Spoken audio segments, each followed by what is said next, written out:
SMK. Hebat. Ulangi. SMK. Hebat. Kurang keras. SMK. Hebat. SMK Nisa. Hebat. Bermartabat. SMK Nisa. Siap bekerja.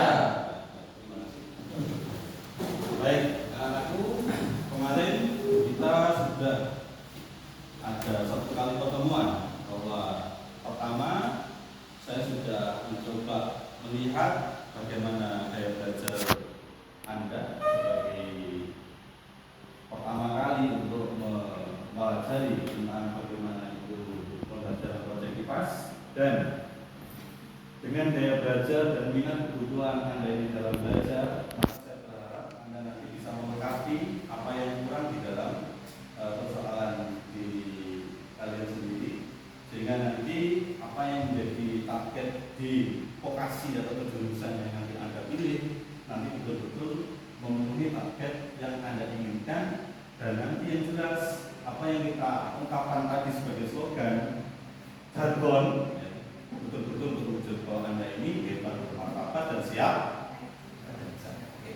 Jadi materi kita kali ini adalah persoalan, sebenarnya itu garis besarnya pada kemarin kita sudah sebutkan bahwa ada makhluk hidup dan lingkungannya.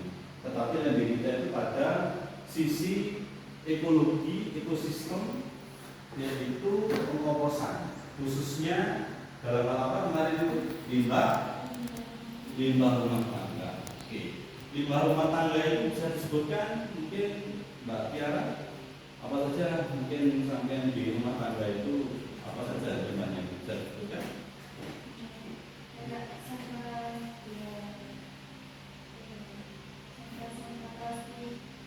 Ada sampah plastik, rumah tangga di dapur itu biasanya apa? Bawang merah, terus bisa ditambah mungkin TK? Buah apa saja? Kan banyak sekali buah ya. Dibantu siapa tulis mungkin? Kulit buah-buahan gitu Pak. Apa itu tulang ikan gitu Pak? Tulang ikan, oke. Tetapi gini, untuk persoalan yang menuju kepada yang kita maksud sebagai proyek sederhana ini, langkah-langkah yang penting di sini ada yang perlu saya sampaikan. Karena nanti satu, dalam hasil atau produk kita membuat kompos dari limbah rumah tangga itu, dia tidak ada tahu. Dia tidak ada tahu bagaimana langkah-langkahnya. Yang jelas tadi temanmu ada yang menyebutkan ada tulang atau sisa dari makan-makan, mungkin dari ikan atau apapun, itu sebaiknya dipisahkan.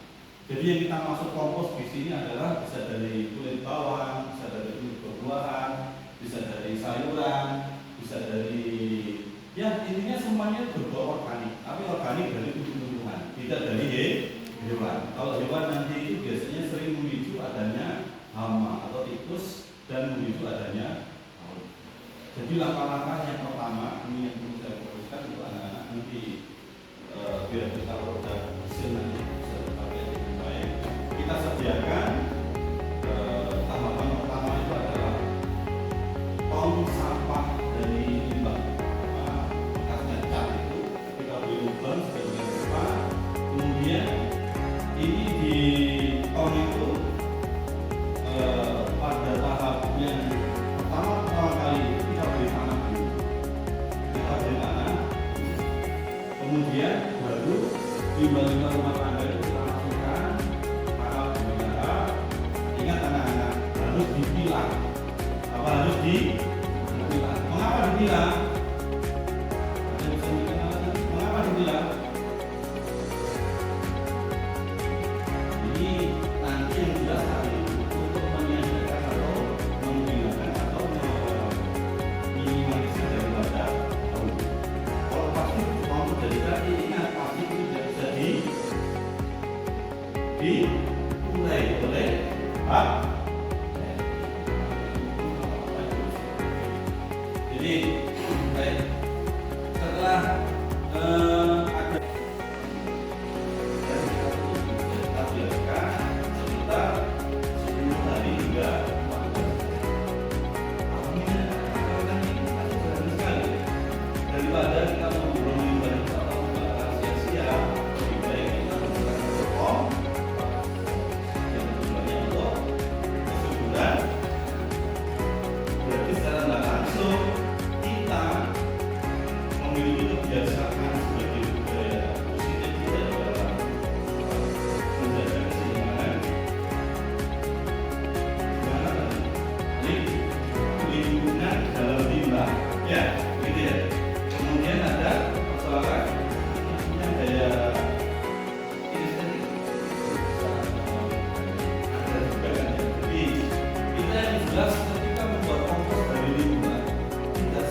tanah atau tanaman atau tumbuhan yang ada di lingkungan sekitar. Apakah ini hal yang tidak baik? Tidak baik, apakah tidak baik? Baik, kan? Berarti kita menjaga lingkungan sekitar kita. Ini saya tidak banyak, soalnya saya hanya bicara masalah langkah sebagai proses Anda nanti bagaimana praktek. Karena yang jelas saya ingin nanti Anda praktek itu pun sudah memenuhi kaidah atau langkah-langkah yang saya sebutkan tadi. Ini yang terakhir kalinya, mungkin saya ingin interaksi ada pertanyaan tanya jawab sehingga nanti sekali lagi kita untuk pembuatan kompos sebagai dari hasil limbah rumah tangga tadi itu bisa tercapai dengan baik. Mungkin ada pertanyaan bisa ditanyakan apa nanti biar kita ada sebuah pemahaman yang satu untuk ekologi terkait dengan limbah rumah tangga sebagai kompos. Sambil berdiri sebutkan nama. Boleh saya tunjuk? Mungkin saja. Tapi berdiri saja kan? Atau nggak usah berdiri, nggak apa-apa lah itu ya sekarang enggak. Ya.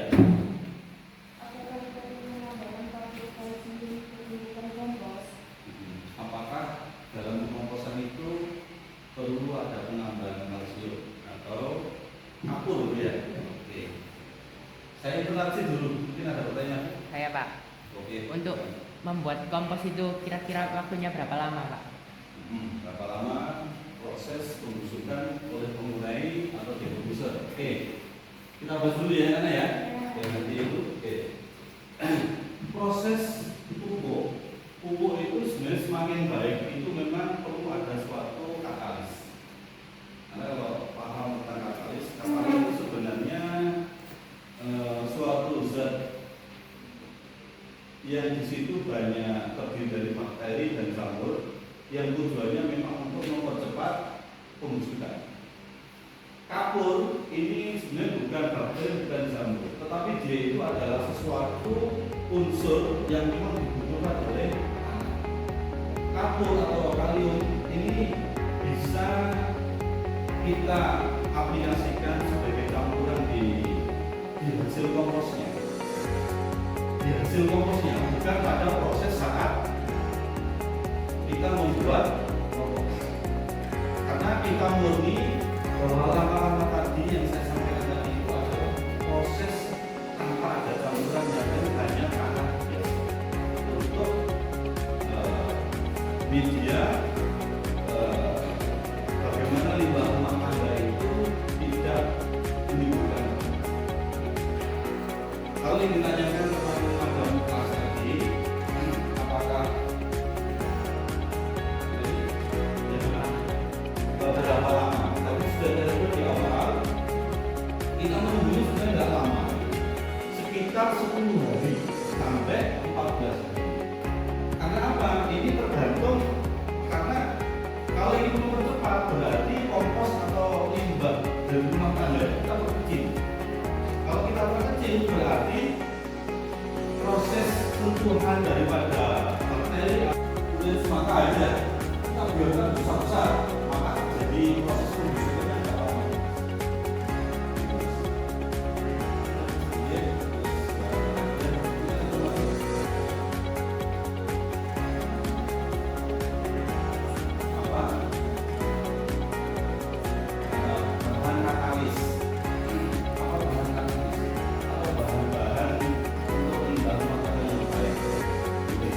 Kalau sudah katalis, sebenarnya kalau kita ingin mempercepat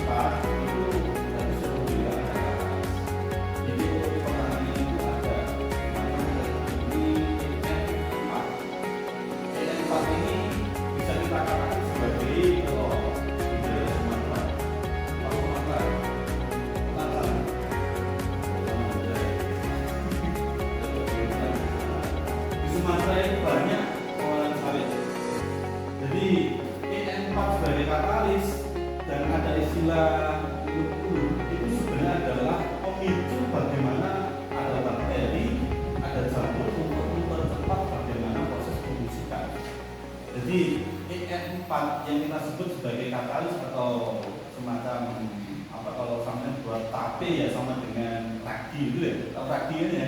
Ini mbak tahu kan ragi. Tapi dari singkong atau hukum itu kalau bisa kita fermentasi dengan ragi, maka pembusukannya akan enak. Bilang itu mungkin nanti nggak apa-apa ya. Apa? Tapi dari singkong itu proses fermentasi. Jadi kembali ke tadi untuk proses kompos, kita memang kalau ingin mempercepat berarti perlu katalis. Kita pilih EM4 itu. Tetapi kalau tidak perlu karena waktu masih panjang atau ini karena bertahap, nggak perlu nggak apa-apa. Jadi EM4 itu sebagai bahan untuk percepatan pembusukan. Sudah bisa dilihat ini? Ini kan ada yang lain. Baik, kalau sudah tidak ada yang lain, sekalian, nah ini yang jelas kita itu pakai. Karena nggak cukup kita hanya ngomong, kita harus terus mengalami. Karena hal ini nanti yang jelas akan membentuk budaya positif kita untuk cerminan bahwa kita ini memiliki kebiasaan yang baik terhadap lingkungan. Di sana ada makhluk hidup dan lingkungan kita sekitar. Makanya pengelolaan limbah rumah tangga ini kalau kita biasakan, lebih calon-calon rumah tangga kalau sudah punya kebiasaan seperti itu, saya yakin lingkungan sekitar kita akan terjamin keseimbangan dan ekosistemnya akan terjamin dengan baik. Tetapi kalau kita tidak punya sifat peduli, apa yang terjadi? Pencemaran. Nanti sampah itu akan menjadi masalah besar di kehidupan nanti. Bagaimana kata pikirannya?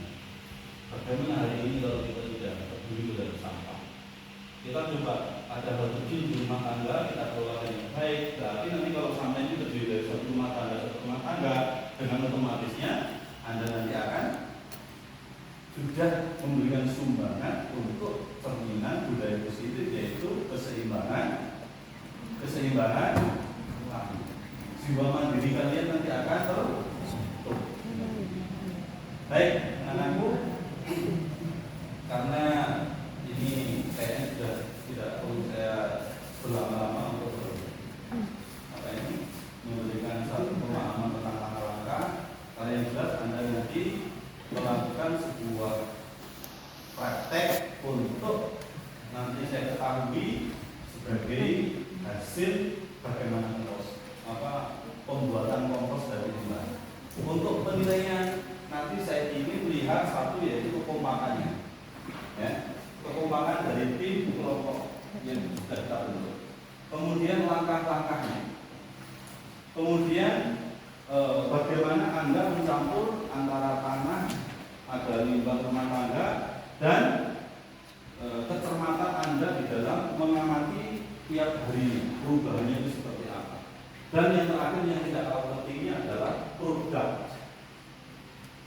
Saya tahu Anda memiliki gaya belajar yang berbeda-beda, dengan kebutuhan yang berbeda, tapi ayo dengan kolaborasi yang Anda lakukan dalam satu tim kelompok ini bisa mencerminkan bahwa Anda ini memang mampu untuk mewujudkan proyek sederhana ini.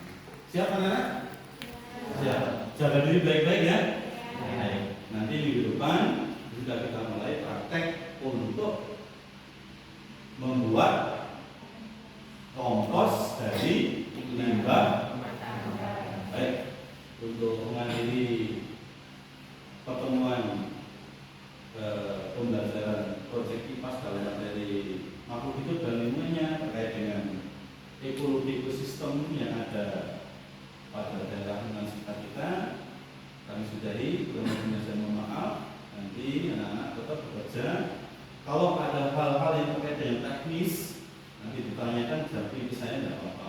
Nanti tetap akan saya berikan panduan-panduan terkait bagaimana anak-anak nanti bisa untuk membantu bagaimana langkah-langkahnya lebih cermat.